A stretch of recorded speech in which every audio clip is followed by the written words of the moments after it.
Vienne, en février 2019, les grèves du climat ont le vent en poupe. Ce vendredi, aucune marche n'est prévue dans la cité zélandaise. L'activiste Cinzia Sig de Réseau Transition Suisse romande ne se déplacera pas à Berne. J'ai pu participer à des grèves du climat à Genève, à Neuchâtel, et ça a fait partie de mon processus de militante engagée. Et alors maintenant, j'ai plus ce même besoin de sortir dans la rue, mais je pense qu'elles ont leur place et elles ont leur valeur parce que on n'a pas tous les mêmes besoins au même moment. Au sein du réseau Transition Suisse romande, on s'engage au quotidien pour le climat.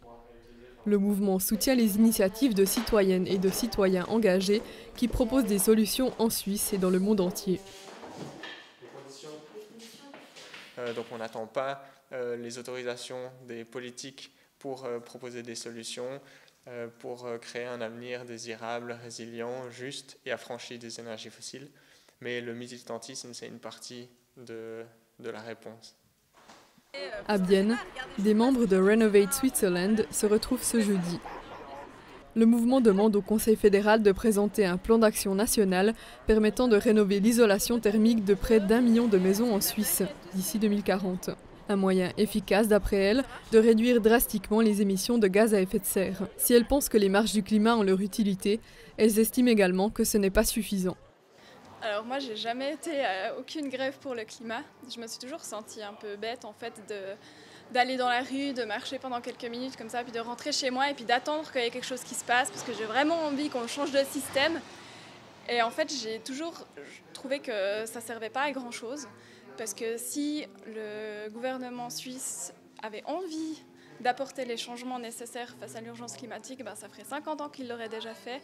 Et donc c'est pas aller marcher 1 heure dans la rue 2 fois par année qui va changer les choses, à mon avis. Je compte aller à la marche pour le climat à Zurich demain et je compte y aller pour rencontrer des gens et pour leur parler de la campagne à laquelle j'appartiens aussi. Pour moi, les marches, ça sert à ça sert à se compter, ça sert à se donner de la force, ça sert à se rencontrer et s'organiser parce que c'est un endroit où il y aura plein de gens qui sont très concernés par le climat. Donc c'est l'opportunité en fait de découvrir ce que fait tout le monde et d'essayer de recruter pour différentes campagnes. Célina Haller, quant à elle, ne se rendra pas à une marche pour le climat demain. D'autres impératifs là, elle sera occupée à former des gens pour bloquer des autoroutes en vue des prochaines actions de Renovate Switzerland, comme celle-ci à Berne en avril dernier ou celle-ci à Lausanne durant la même période. On leur apprend en fait ce que c'est la discipline non violente, qu'est-ce que ça veut dire la résistance civile, en fait, comment est-ce qu'on arrive en tant que citoyen à créer un conflit politique non violent pour porter aussi pendant les actions. Ça veut dire comment est-ce que je peux avoir une attitude non violente, comment est-ce que je réagis par rapport à des automobilistes qui sont dérangés dans leur quotidien et qui peuvent réagir avec violence, ce qui est totalement normal. Mais du coup, il faut un peu savoir gérer ces situations-là. Les 3 citoyennes, comme elles se définissent elles-mêmes, affirment qu'elles continueront leurs actions jusqu'à ce que l'objectif de leur mouvement soit atteint. À demain, grève du climat ou pas.